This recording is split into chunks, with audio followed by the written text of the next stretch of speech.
Pourquoi cette haine envers les candidats et envers l'émission koh Lanta cette année? En 2020, eh bien, on va tenter de répondre à cette question en plusieurs éléments, essayer d'analyser un petit peu ce qui se passe aujourd'hui dans le microcosme français, dans le microcosme télévisuel, sur les réseaux sociaux, et qui explique pourquoi il y a tant d'acharnement sur des candidats qui, certains les jugent proches de la télé-réalité, mais sont pas si éloignés des koh Lanta précédents que ça. Il faut pas oublier qu'il y a quelques années, il y avait des candidats très trash dans koh Lanta. On se rappelle notamment de la première saison où on avait failli en venir aux mains après une histoire un peu stupide d'ambassadeur. Il y a bien évidemment Moundir qui s'est plusieurs fois fait remarquer. Et les tensions, il y en a eu dans tous les koh Lanta. Il y en a eu dès le début. Et parfois, dès le début, elles étaient plus violentes que celles qu'on peut voir aujourd'hui à l'antenne. Je vous garantis. Dire que koh Lanta se rapproche de la télé-réalité et des anges de la télé-réalité, comparer même les deux émissions, c'est légèrement exagéré et on identifie pourquoi. Je ne sais pas si vous avez cette impression, mais cette saison de koh Lanta, l'île des héros, c'est celle de l'acharnement, de tous les acharnements. Alors, il y a pas mal de candidats cette saison qui font l'objet d'une campagne de haine et de contenu assez violent. On a Ahmad qui a lancé la mode, entre guillemets, cette année, avec ses stratégies, ses coups tordus, etc. N'oublions pas que koh Lanta reste un jeu. On a Inès aussi qui a été la cible de harcèlement violent, de menaces de mort aussi. Il y a plein d'exemples comme ça. Il y a aussi Charlotte, il y a Régis dernièrement qui a pris cher. On a une petite analyse rapide. Alors un premier élément, le contexte. Cette année, koh Lanta est diffusée en période de confinement. On est tous à la maison, ou presque, et donc on est plus tenté de regarder les plateformes vidéo, de faire du gaming, ou de regarder la télévision. À l'ancienne, diraient certains. Oui, la télévision revient fort, mais ça ne durera pas. En attendant, koh Lanta fait des scores presque historiques, j'ai envie de dire. On était sur des bases ces dernières semaines de 6 millions et quelques, presque 7 millions, et vendredi, on a atteint les 7 millions de téléspectateurs, ce qui n'était plus arrivé depuis 2013 et la finale de la précédente édition. C'est une des raisons pour lesquelles il y a cet acharnement envers les candidats et cette violence qui se déverse sur les réseaux sociaux. Pourquoi? Parce que vous avez beaucoup de gens qui regardent koh Lanta cette année, qui regardent l'émission pour la première fois, qui n'étaient pas des habitués, qui n'étaient pas des fans de koh Lanta et qui donc arrivent avec cet œil de découverte et parfois des préjugés qui seront par définition des préjugés et donc souvent infondés. Le fait que les candidats soient, je reprends des termes soft, on va dire, des branleurs, etc. On ne peut pas accuser des candidats qui ont tout plaqué dans leur vie, qui ont accepté de s'absenter pendant 2 mois de chez eux quasiment pour vivre une aventure où ils vont pas manger ou presque, ils vont avoir aucun confort. Tout ça pour dire que les téléspectateurs, c'est la première véritable raison. Car beaucoup ignoraient les principes du jeu, beaucoup ignorent ces systèmes de survie, beaucoup ignorent évidemment les mécaniques du jeu, beaucoup ignorent les règles du jeu tout simplement, les épreuves, les stratégies. Ça, beaucoup les découvrent et beaucoup se disent mais la nature humaine elle est vachement pourrie. L'un il a donné sa parole à l'autre et puis finalement il a trahi. Régis il a voté pour préserver entre guillemets sa peau et Théoura. Ensuite il a voté pour préserver uniquement sa peau. On a beau adorer Théoura, je le répète, c'est normal. Chacun est là pour survivre. Si vous reprenez les historiques des anciens candidats et des anciens vainqueurs, surtout de la trentaine de saisons de koh Lanta, vous remarquerez qu'il y a très peu de purs aventuriers, c'est-à-dire qui soient pas stratégiques, qui soient hyper forts dans les épreuves. Souvent, ce sont des candidats qui sont pas nullards dans les épreuves, qui sont plutôt débrouillards sur le camp, mais qui sont pas non plus des cadors. Et souvent, ce sont des gens qui n'ont pas fait non plus des masses de stratégies et qui ont su suivre les bonnes stratégies.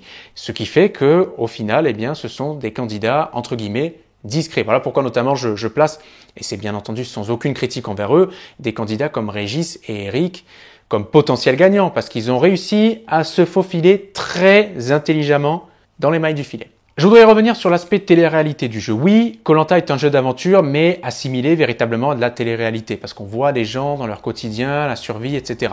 Et même si le montage montre qu'une petite fraction de ce qu'est une véritable journée, ou alors une soirée de diffusion est censée montrer 3 journées de vie en seulement 2 heures, mine de rien, ça reste de la télé-réalité. Mais en tout cas, il y a un comparatif qui est fait de plus en plus maintenant depuis 2-3 ans, mais alors cette année plus que jamais avec d'autres émissions comme Les Marseillais, mais surtout la plus connue, la plus célèbre, et pas forcément celle qui marche le mieux en audience ces temps-ci, Les Anges de la télé-réalité. Et je suis pas certain que celles et ceux, ou en tout cas une partie de celles et ceux qui font la comparaison entre koh Lanta et Les Anges de la télé-réalité aient déjà regardé Les Anges de la télé-réalité pour dire que ça y ressemble. C'est plutôt des gens qui ont vu des extraits des Anges de la télé-réalité, des extraits qui sont souvent peu flatteurs et qui en font des comparaisons avec des morceaux qui sont choisis et qui sont peu flatteurs de koh.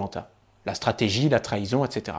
Je suis pas un expert en télévision, j'ai pas 40 ans d'expérience, j'aurais jamais cette prétention-là, mais les deux émissions n'ont strictement rien à voir. Les Anges de la télé-réalité et koh, ce sont deux mondes différents. Les candidats sont complètement différents. Bien sûr, alors évidemment, je les ai notés parce que j'avais peur d'en oublier, mais il y a bien entendu des candidats qui ont bifurqué d'une émission à une autre. Il y a par exemple un Jeff, il y a par exemple un Pascal qui a participé à une récente émission de télé-réalité il n'y a pas très longtemps et qui est aussi adulé que détesté par ses stratégies, mais mine de rien, il a déjà gagné l'orientation, il a déjà gagné les poteaux. J'avais peur aussi de les oublier, mais il y a Bastien notamment qui a participé aussi à des émissions de télé-réalité et plus récemment encore Angélique, vous vous rappelez. Au final, sur la masse de candidats, sur les centaines de candidats qui ont participé à koh ces 20 dernières années, la part de candidats qui ont bifurqué vers la télé-réalité, elle est méga faible.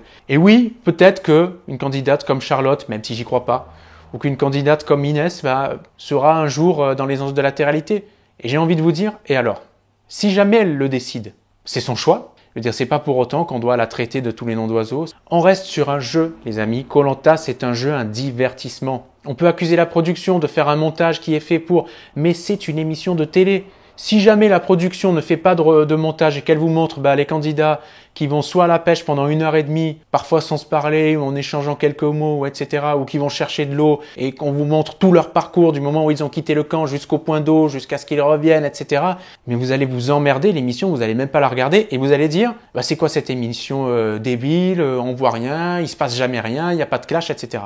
Donc c'est deux poids deux mesures. S'il se passe trop de choses, on va le dire, et s'il se passe rien, on va gueuler, on va dire sur cette saison il se passe rien. Et tous ces phénomènes-là sont exacerbés, sont renforcés par la puissance et la prédominance des réseaux sociaux. Des réseaux sociaux comme Twitter par exemple, qu'on accusait d'être sur le déclin ces derniers mois, malgré les gilets jaunes, etc., malgré les grèves. Twitter a explosé au premier trimestre, et notamment au mois de mars, au niveau de ses utilisateurs, nombre d'inscrits, nombre de tweets, engagement des tweetos, c'est-à-dire retweets, likes, réponses aux tweets, etc. Ça a explosé. Mais pareil sur Facebook, et alors je vous dis pas sur Insta, tout a explosé littéralement, parce que le confinement permet ça. Le confinement crée aussi une espèce de bulle psychologique dans laquelle on s'enferme et dans laquelle on prend tout au premier degré et tout au sérieux. Et c'est ce qui est très dangereux. Pour vous, s'il y en a qui regardent et qui balançaient parfois des commentaires assez violents, c'est dangereux pour vous parce que c'est pas bon pour votre morale. C'est aussi dangereux parce que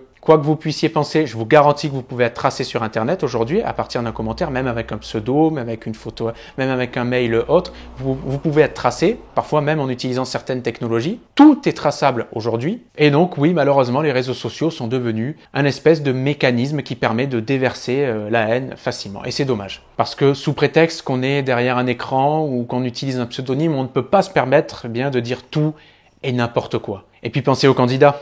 Pensez à celles et ceux, il y en a qui ne sont pas sur les réseaux sociaux, mais qui ont vent de ce qui peut être dit sur elle ou sur lui. Pensez à ces candidats qui vont voir certains commentaires, certaines comparaisons, certains jugements, parfois obscènes, odieux, et qui vont se dire « mais merde, au final, qu'est-ce que j'ai fait? J'ai simplement participé à un jeu, j'ai voulu vivre l'aventure d'une vie, vivre un rêve, et ça se transforme en cauchemar dans la vie de tous les jours. » Les candidats ont des amis, ont des proches, ont un boulot. Imaginez Ahmad. Imaginez les amis, les proches d'Ahmad ou ceux qui vont entrer en contact avec lui professionnellement, qui vont se dire, et qui seront très premier degré, et malheureusement il y a des gens premier degré, et qui vont se dire, non mais Ahmad en fait c'est un enfoiré, il fait que de la stratégie, etc. Vous imaginez les conséquences que ça peut avoir sur lui? Pareil pour Inès, qui est infirmière, qui travaille dans un monde sensible. Je rappelle qu'elle contribue, mine de rien, à sauver des vies aussi. Grosso modo, c'était l'idée que je voulais faire transparaître, c'est que koh, c'est une télé-réalité. Il y a bien sûr du montage, il y a des scénarios qui sont mis en place par la production, quand on met des colliers. Évidemment, on met pas le collier pour qu'il fasse joli, on met le collier pour que quelqu'un l'attrape. Après, de là à dire que c'est truqué, que le collier il a été mis pour un tel, et qu'on a dit un tel, tu sais, le collier il sera par là, moi j'irai pas jusque-là, désolé. Moi, sans preuve, je préfère pas accuser. Et surtout, je n'y crois pas. Parce qu'honnêtement, je pense que koh, l'essence même du jeu est suffisamment impressionnante pour créer tout un environnement, toute une stratégie, tout un tas de scénarios naturels, on va dire. Pensez à une chose, les amis, c'est que tout ça, ça peut avoir une conséquence à terme sur le jeu. Ça peut peut-être un jour faire ticker certaines instances, la CNIL par exemple, qui peut sévir sur Internet, le CSA qui peut sévir sur la télévision. On sait qu'il y a des ponts qui peuvent être faits aussi entre les autorités aujourd'hui administratives indépendantes qui nous surveillent selon ce qu'on dit et ce qu'on fait, qui surveillent aussi les diffuseurs. Et un jour, TF1 peut très bien se taper une amende, peut très bien se taper une mise en demeure qui ne serait pas respectée, qui occasionnerait la fin du jeu. Imaginons, tout est possible. Et malheureusement, si vous aimez le jeu, pensez bien que si vous faites des choses, que vous dites des choses qui seront méchantes, violentes, mal intentionnées, ça peut vous retomber dessus, mais ça peut aussi retomber sur la chaîne, sur ALP, la production et sur le jeu. Voilà, c'est tout ce que j'avais à dire. J'ai été très très long. J'espère que vous serez plus ou moins d'accord, grosso modo, avec cette analyse, pas forcément avec l'analyse, mais avec le message de paix que j'ai envie de véhiculer et la pacification qui est la mienne. Donc de se dire, n'oublions pas, ce n'est qu'un jeu. N'oublions pas que derrière les candidats, il y a des êtres humains qui peuvent souffrir gravement de ce qu'on peut dire ou faire à leur encontre sur Internet. Restez toujours en mode peace, les amis. Sincèrement, n'oubliez pas qu'on peut critiquer, on peut donner son désaccord, on peut être assez parfois virulent tout en restant poli, tout en restant calme, tout en restant posé sur ses mots, sur son phrasé et sur son verbal. Je vous souhaite surtout de prendre bien soin de vous. On se retrouve très vite pour de nouvelles aventures sur le groupe Koh-Lanta, l'île des héros, ensemble pour l'aventure. Bye bye, je vous embrasse.